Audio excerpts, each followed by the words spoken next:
And I think of intent, at least recently I have, and I think the opposite word for me is impact. Mm-hmm. Because their behavior is a reaction. Mm-hmm. And it is different, right? My intent, it also, I think of that saying, right? The message received is the message. Mm-hmm. Fail for you. So like, how do I refine the message, right? And the impact that I see, the behavior that I see coming back to me should tell me, oh, wait, that didn't land the way I thought it would. Okay. Now, am I responsible for how it lands with you? I think you are. Well, are you? We both have total different definitions of words. We both have total different histories. So how do we speak the same language? I'm going to tell you my thought. Yeah. And it's just my opinion after doing this for so many years. Mm-hmm. There is intent and impact. Yeah. I'm responsible for my intent. I am not responsible for how you take it. Yeah. Here's the thing. It doesn't mean I don't learn to do it better. Right. That's the thing when I say, well, it's all you. No, I've got a responsibility to learn from that. Right. And part of that is you get to make up whatever you want to, just like I do, about what's going on, what's going to be more healthy for me. How do I engage with that? Now, here's what I do ask is that, have I been responsible for asking you how it landed? Yeah. Because that shows I care. You know what? Here's what I think. How did that land for you? I don't. Or what do you think about that? And really take that on, because otherwise I don't care about you. Okay, I'm just going to throw this stuff out. Yeah. Well, again, you have a responsibility. So I meant to hurt you. Okay, well, that might have been there. Or I never meant to hurt you. You have to let me know. But typically we hold on to that and we never let the other person know, wow, when you said this is how I took it. Yeah. Is that what you meant, or have I missed something? Reflective listening. For instance, when someone, I've had this happen because when I learned the skill set, because one of the reasons I wrote the book was because I was teaching these skill sets, and I wanted to be the type of person that actually practiced what I taught. Right. And so I made a list of all my incomplete relationships in my life. I had a list of 36 names, and it took me 2.5 years to go clean those up. And that's that first chapter of my book where I talk about going and cleaning up all these relationships and what happened in them. And it was just amazing. Now, do I ask people to go do that? No, I wanted to do it because I wanted to stand in front of my classes or write a book about something I knew about, that I experienced. Each one's a story. But I also wanted to come from a place of how hard these things can be. Yeah. And how what you can do when you have the skill set. But even to the point where I've had someone, my instructor told me, he said, Greg, you're going to have someone screaming in your face one day, and you're just going to sit there and you're not going to react, because you're going to know, wow, that person's psychologically unsafe right now. That's about them. It's about them, not me. Yeah, but here's what happened. It was so interesting. When that happened, I go, wow, by the way, you're pointing your finger about 2 inches from my face, and you're raising your voice. It seems like you're trying to intimidate me. Can you help me understand what's going on? Yeah. Called them out on their behavior without saying, stop trying to intimidate me. I asked a question. I showed them verbally what they weren't seeing. I put a mirror up to them, because we judge others by their behavior. We judge ourselves by our intention. What I did is I put a mirror up to the behavior that they weren't looking at. Then I asked a question, is this what you're intending? Yeah. And it's like, woke them up. They go, oh, I'm sorry. I just get real passionate about this. I go, I get it. Thank you. Yeah. But that was, now I could have sat there and gone, oh, this guy's a jerk, and I walked away. Or your ego. I'm a warrior. All of that, or I'm going to stand you're gonna try up. to intimidate me and threaten me? Right. All of that. That's in reaction. We were talking about that space a moment ago. You steel yourself in the face of violence and then ask a question inviting curiosity and inviting someone to look at themselves. Turn their brain back on. And it's observation without judgment. You know, you're pointing at me really close to my face. I noticed you're speaking in a high volume. Right. And you're saying, saying these words. Yeah. I feel intimidated. I feel a little threatened. Is that what you meant to happen? Yeah. Is that what you want? Yeah. And I didn't. Why? And I Like, didn't what's going say on? you're making me feel. I feel. I'm statements. telling myself Yes. this. I have to own this. This is what I'm going through right now. And what I'm doing is showing you my world. One of the things I find in conflict, most people are on their own world. They're not looking at everyone else's. That's what's beautiful when I can actually show you, Phil, this is what my world looks like. And you go, Greg, here's what mine looks like. Wow, never meant to do that. Now I can engage. Phil, I never meant to do that. I Yes. apologize for my part in that. Right. And some people, well, you don't apologize for things, that lands.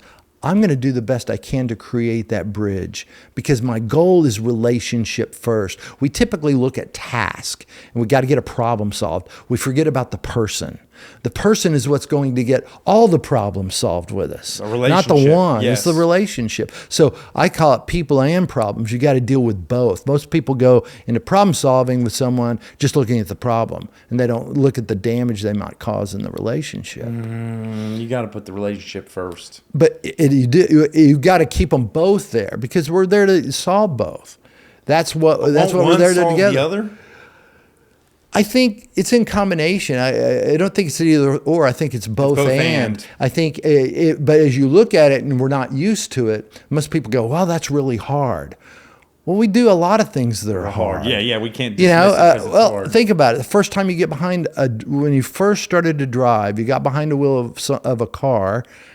You had anxiety going on. Oh, yeah. And there's a lot of things to remember. I learned to shift. My parents would let me drive an automatic till I learned how to shift. I had a manual. I learned on a manual. Yeah. And all of that, you have to manage clutch, everything. All this stuff, yeah. And it's overwhelming. And then it's like you're out in the field. And I guarantee you, if you ever learned to did a shift, you're always grinding the gears somewhere. Yeah, no one goes perfect. But after a while, you learn. And that's just it. Flow. That's the way it is when you look at people and problems. If you're just looking at problems and you add people, it takes you a little while. It's awkward. It's a different way to do it. But once you do, it's really easy. Think about an astronaut who gets in, the Artemis thing came up. Think about all the buttons and everything's in there. It's like insane, but I guarantee you the first day they got behind that cockpit. This one button. Just learn one button. First time they got behind there, it was probably overwhelming. Oh, yeah. How many thousands of times do they go over it till they, here's this, here's this, here's this. They know exactly where it is. Same thing in people skills. But people typically don't take the time to learn them to actually paint. It's called the art of communication. Yeah. To paint the sculpture or make the sculpture or paint the picture that they want. Mm-hmm. And in essence, most of us don't have the brush strokes or the tools or even the paints to do it. Yeah. I thought of a couple things as you were talking about the message received, like whose responsibility is it? And for some reason, two things came to mind. IKEA instructions. Like, just think about if every conversation was just reading instructions and the other person putting it together over there, you would get real skillful at instructing. Yeah. And then the other thing I thought of was yoga instructors. And I had this idea that I wanted to do. I do yoga. Yeah. Love yoga. I don't know if you shout out to my Studio Satya peeps out there. Love yoga. Big fan. But I've wanted them to do a test with me, and I still want to do it, where we have all the yogis in the room have blindfolds on and then move their body purely in relationship to the instructions that are given and then see what the outcomes are. Because in yoga, if we don't understand, what do? Ask questions? No, I don't know. We look around at the people around us, or we look at the instructor. Yeah. That's what I do. You search for that. I search for some kind of consensus about what we're doing. Yeah. And in a one-on-one conversation, we can't look around at someone else's IKEA cabinet. Right. We can't look around at, So there's this way of, I think, honing the message. And that's the skill, I think, that you're talking about. Oh, yeah. How do I really get this message across? How do I make sure it's clean and clear? Right. And that's being in a calm, regulated state in the face of anger. That's got to be really hard. Well, I'd say It's a practice because you got those mirror neurons, man. Yeah. Someone's angry around you, like you're like, well, my mirror neurons want to be angry too. Right. Well, here it is. I do this well when I do, and I don't when I don't. I mean, that's the most honest thing I can say. Yeah. Here's the difference. I still have the same initial reaction. The moment I wake up to what my reaction was, then I have power to change it. I don't until then. So you have an initial reaction. I would say the difference between a master at something and someone who's just getting started. It's not that the master doesn't experience these things, even though they have neural pathways and everything. Right. That initial response is always there. The difference is I can handle it in a half a second now. I see it and I notice it right away, just like you do when you're driving a car. You see something, you know how to maneuver real quick. Right. All of a sudden, as a master, you see it quicker. You have that first initial reaction. There's no getting around that. You are a human being. What do I do in that moment? And that depends on, and here's the thing, some relationships it's easier than others. That's The right. people you're closest to, it's hardest. The hardest relationship in my life around my temper is my sister. Your sister? My sister, With your temper? I have a temper. I used to have a bad temper. I was always competitive. Grew up a athlete, and it was always I had that killer instinct. I mean, there was no one was going to beat me. It was like I had that kill instinct. Over years of working on this, and my wife, she's so good working with me. I don't have that with her, but with my sister, to this day, and my sister and I talk. I love my sister.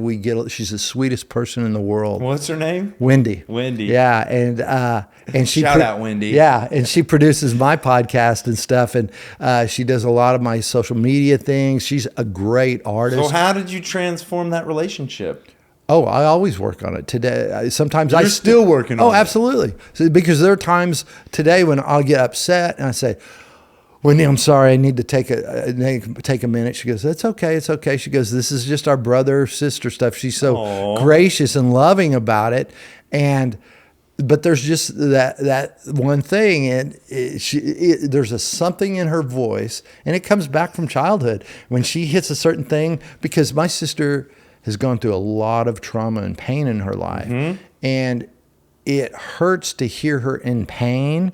And when I hear something in her voice where she's in pain, I get upset because I want to fix it. You want to fix her? I want to fix it. I don't want her to be in pain. Yeah. She shouldn't be in pain. Yep. So, and I try to go, I know, shouldn't all over the place. Her, yeah. Exactly. Shouldn't everywhere. Right. And that's the other thing I tell people all the time. Should is the ultimate illusion. Oh, yeah. It's an illusion. Love what is, baby. Yeah. Let it. Right. I haven't read that book, but let them. I Yeah. imagine that's like the Byron Katie loving what is. That's like, this is the world. Right. Accept it. Right. Acceptance. Right. And so, It's hard for you to accept your sister when she's in pain. Oh, yeah. And that's one of the things I've worked on, and I'm much better than I used to be.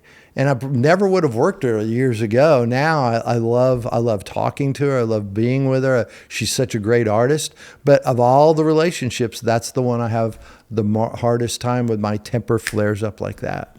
I imagine that took work on yourself. Well, all of it's work on myself, yeah. Yeah. I mean, nothing she needs to change. It's all here. Yeah. Those are my lessons. I mean, my reaction to anyone has nothing to do with them. It has to do with me. Sheila Murphy said people come into couples counseling in the initial stages, and they come in there wanting their partner to change. Yeah. Oh, yeah.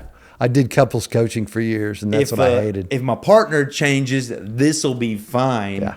And it's almost 100% of the time, each individual person needs to do their work. And the helpful thing for everybody out there, you got a chance, because only one of you really has to do it and succeed to invite the other one into a new dance. Absolutely. So if both of them are working on themselves and trying and open, only one of them has to really have that epiphany moment. Right. And whoever has it first gets to help the other one get there. There quicker. it is. That's it. And they've got to be willing. Obviously, a lot of things need to be present. But in what class can you get a 50% and still pass? Right. And it be great? Right. Right. You know? Well, there's a quote that goes along with everything we're saying here, and I've used it in nearly everything I talk about. It's in my book. Everything in my life I create, promote, or allow. It's total responsibility. You haven't done anything to me that I haven't created, promoted, or allowed. Everything in my life I create, promote, or allow. And that's total responsibility. Then I'm not a victim to things. I can say, do I need to be in this relationship? Do I need to speak up? Do I need to take a different route? What is my responsibility now? But until we own that, we'll say, look at my sister. My sister pushed my buttons. She didn't push my buttons. Agency. Yeah. You need to wake up to your agency. Absolutely. You know, the quote I love, who's the author of that quote? Do you remember? Actually, I looked it up, and ChatGPT. It's a mystery? It's a mystery. Okay. They said it started coming around here, and it was interesting because when it came around, I'd already been using it 2 years before, and I heard it from someone else. And I don't remember who it was, so it wasn't from who ChatGPT is. Unattributed. Yeah, unattributed. But I use it in all my stuff. Greg loves it. If you're the author, you know the author. Yeah. Comment on, on this. Let Greg and I know who the author of this is. But one of my favorite quotes for agency, coming to agency, and personal growth is a Carl Jung quote. Okay, I love Carl Jung. Until the unconscious is conscious, it will rule your life and you will call it fate. Absolutely. Love that quote. That is a quote. That's a great one. And this is the revealing of intention. Mm-hmm. Right? Right. Because it's often inside clouded. It's often inside a mystery to everybody. Right. We're just acting. Oh, well, I'm just supposed to talk to you, so I'll talk. And I happen to like this political thing, so I'll talk about that. Yeah. And then... Well, it's interesting because the small talk most people do. I was in sales for years. I could do small talk all day. I was great at, that surface thing. After I did all the transformational work and things, now I want to get deep quick. You do? Oh, yeah. Well, that's one of the things one of the skills I do have is creating a really safe environment for people quickly. Mm-hmm. I can pull in a group of, I've worked with all different groups, and within a couple hours, I can get people open up to share things they would never share. And I think it's because I open up and share. And a lot of people say, I lead the way. I mean, how are you ever, like I said, if I'm going to ask people to go clean up relationships, I better do it myself. That's right. You got to eat your own dog food. Yeah, you got it. And that's just it. I don't have any, I even talked about that in the first chapter of the book. I don't have any love loss for leaders who don't practice what they teach. That's right.